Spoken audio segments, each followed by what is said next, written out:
Sigmund Freud ఇలా అన్నారు: విజ్ఞాన శాస్త్రం కొట్టిన 2 దెబ్బలు.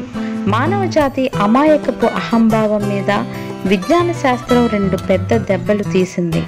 మన భూమి విశ్వానికి కేంద్రం కాదని, ఊహకు కూడా అందనంత విశాల విశ్వంలో అది ఒక అణువు మాత్రమేనని మొట్టమొదటి దెబ్బ.